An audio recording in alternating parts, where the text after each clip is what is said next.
Sir, रूस Ukraine युद्ध में ताज़ा अपडेट क्या है? एक विमान गिर गया है, उसको लेकर भी तमाम तरह के दावे प्रतिदावे किए जा रहे हैं। यह भी बताया जा रहा है कि पेंटागन के पास अब यूक्रेन को मदद देने के लिए बजट नहीं है। इससे क्या असर पड़ेगा? नहीं जी, देखिए जहाँ तक अभी हम यूक्रेन और रूस की बात कर रहे हैं बहुत कुछ तो नहीं वहाँ अचीव हो पा रहा है। हालांकि जैसे हम पहले कहते आ रहे हैं कि इनकी मिसाइल और जो आर्टिलरी शेलिंग्स हैं वो काफ़ी बढ़ चुकी हैं, काफ़ी ज़्यादा हुई हैं। यूक्रेन ने कई इनके एयरक्राफ्ट्स को भी मार गिराया है, फाइटर और ट्रांसपोर्ट। कुछ दिन पहले उन्होंने जो जो इलाके थे बॉर्डर के रूस के, वहाँ पर उन्होंने काफ़ी फायरिंग की। डोनेस्क का जो इलाका था उस पर यूक्रेन ने फायरिंग की और डोनेस्क के मार्केट में फायरिंग किया, जहाँ तकरीबन 25 लोग मारे गए हैं। वो इलाका जो कि रूस के कब्जे में है। इसके बाद रूस ने भी काफ़ी बहुत बड़ी मात्रा में अटैक किया, मिसाइल से, एयरक्राफ्ट से। इनके 9 करीब शहरों पर अटैक किया यूक्रेन के, और तकरीबन उन्हें 40 मिसाइल्स दागी, खास करके जो खार्किव कीव के इलाके थे उसमें, जहाँ उन्होंने काफ़ी डैमेज किया। और ये अभी खास करके जब इन्होंने कुछ इनके हवाई जहाज मार गिराए हैं रूस के, रूस उनके प्रोबिंग कर रहा है उनके इलाके में कि कहाँ उनका जो एयर डिफेंस है कहाँ वीक है, जिसका एक्सप्लॉइट करे रूस। दूसरी जो चीज़ है, रूस जो है यूक्रेन के जो भी कंपनीज हैं, जो भी उनके हथियार और गोला बारूद का प्रोडक्शन कर रही हैं, उनको टारगेट कर रहा है, स्टोरेज एरिया को टारगेट कर रहा है। लेकिन कुछ जगहों पर यूक्रेन भी उसने मार गिराए हैं इनके एयरक्राफ्ट, फाइटर एयरक्राफ्ट।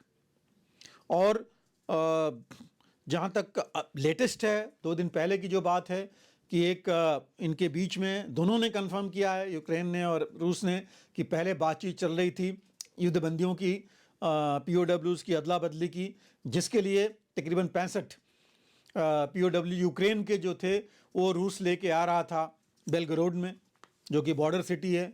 और वहाँ पर उस पर मिसाइल्स दागे गए और वो जो क्रैश कर गया, जिसमें सारे मारे गए। रूस ने यूक्रेन के ऊपर ये लगाया इल्ज़ाम कि यूक्रेन ने मारा है, यूक्रेन ने अपनी मिसाइल्स फायर किए थे जिससे ऐसा हुआ, और अपने देश के लोगों को उसने मार दिया युद्धबंदी जो थे, जानबूझ करके, जिससे दुनिया में से गलत मैसेज जाए। यूक्रेन ने बोला कि हम इसकी जांच करेंगे, हालांकि उसका कहना है कि रूस की भी कर सकता है। तो ये जो है आपस में एक दूसरे का ब्लेम चल रहा है, ब्लेम गेम। लेकिन ये एक बहुत बड़ी ट्रेजेडी है कि अगर प्रिजनर्स ऑफ वॉर का एक्सचेंज होना था तो ये चीज़ नहीं होनी चाहिए थी। इसी बीच में यूक्रेन का जहाँ तक है, तकरीबन यूरोपियन यूनियन से कुछ मदद इनको मिलनी है, $1.25 बिलियन की, जिसमें कि खास करके 155 मिलीमीटर जो आर्टिलरी शेल्स हैं वो इनको मिलेंगे। लेकिन अभी ये भी अवेलेबल नहीं है, ये भी हो सकता है 2 या 3 साल के पीरियड में मिलें। तो मतलब इमीडिएट कोई फ़ायदा नहीं है मिल पा रहा है। और यहाँ जो लड़ाई एक्चुअली अभी है वो ज़रूरत की लड़ाई है, क्योंकि अम्यूनिशन, गोला बारूद काफ़ी कम पड़ गया है, काफ़ी ख़त्म है लगभग अगर देखा जाए तो यूक्रेन के पास। रूस तो फिर भी थोड़ा बहुत अपना प्रोड्यूस कर रहा है या नॉर्थ कोरिया से ले रहा है। इसी बीच अमेरिका के डिफेंस सेक्रेटरी लॉर्ड ऑस्टिन ने, जो कि हालांकि बेड रेस्ट पर हैं अपने घर में, उन्होंने तकरीबन 50 देशों के लोगों से बात की थी कि कैसे जो है सहायता की जाए और यूक्रेन को सपोर्ट किया जाए। ऑनलाइन उन्होंने किया था, और इससे अभी भी बहुत कुछ फ़ायदा नहीं हो पा रहा है, क्योंकि अमेरिका खुद मदद नहीं कर पा रहा है रूस की, क्योंकि रिपब्लिकन्स ने मना कर दिया है कांग्रेस में और कोई बजट जो है उसको अप्रूव करने के लिए।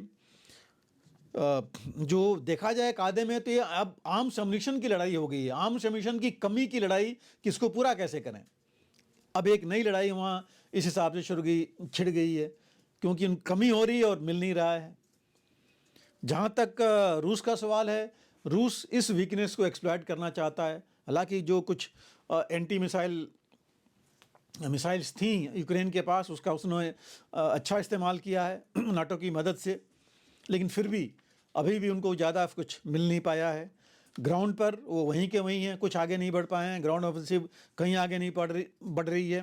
हालांकि रूस जो है अपने टैंक्स को, क्योंकि बर्फ़ पूरी जम गई है, तो कुछ गाड़ियाँ जो है ले करके, मोटराइज्ड व्हीकल्स और बाकी ले करके थोड़ा बहुत आगे ज़रूर बढ़ चुका है। तो ये जो है हालात वहाँ पर हैं अभी। और अमेरिका जो है अभी भी वहाँ पर डायरेक्ट कोई मदद नहीं कर पा रहा है, क्योंकि अमेरिका की मजबूरी है मिडिल ईस्ट में भी इजराइल के साथ, और ऑफ कोर्स उनके अपने इलेक्शन से जो उन्होंने देखना है। और अमेरिका पूरी कोशिश कर रहा है कि रशियन एजेंट्स को, जो उनके स्पाइज हैं, उनको टारगेट कर रहा है कि वो छोड़ करके रसा से अमेरिका की तरफ आएँ। इसका मतलब ये है कि पूरी इन्फॉर्मेशन भी शायद अब इन लोगों को नहीं मिल पा रही है रूस के एक्टिविटीज़ के बारे में। तो ये कुछ चीज़ें हैं जो कि थोड़ा मुश्किल है। हालांकि जो जहाँ तक डिप्लोमेटिक और बाकी चीज़ें हैं वहाँ पर यही है कि मदद की बात की गई है कि की जाएगी। इवन स्लोवाकिया ने जो सपोर्ट दे दिया है यूक्रेन को यूरोपियन यूनियन के मेंबर बनने के लिए, और इससे थोड़ी बहुत डिप्लोमेटिक फ़ायदा तो हो रहा है, लेकिन कोई बहुत बड़ी चीज़ अभी फ़ायदा नहीं हो पाया है दोनों को। रूस तो थोड़ी अपनी जहाँ पर है वहीं पर है, लेकिन यूक्रेन को कुछ फ़ायदा नहीं मिल पाया है। और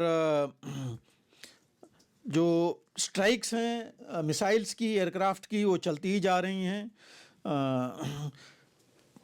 अमेरिका इंग्लैंड ने, उसकी जो मिलिट्री इंटेलिजेंस है, उन्होंने कहा है कि जो रूस ने अपनी जो स्ट्राइक्स हैं या इंटेंसिटी है अटैक की यूक्रेन के ऊपर, वो 27% तक बढ़ा दी है।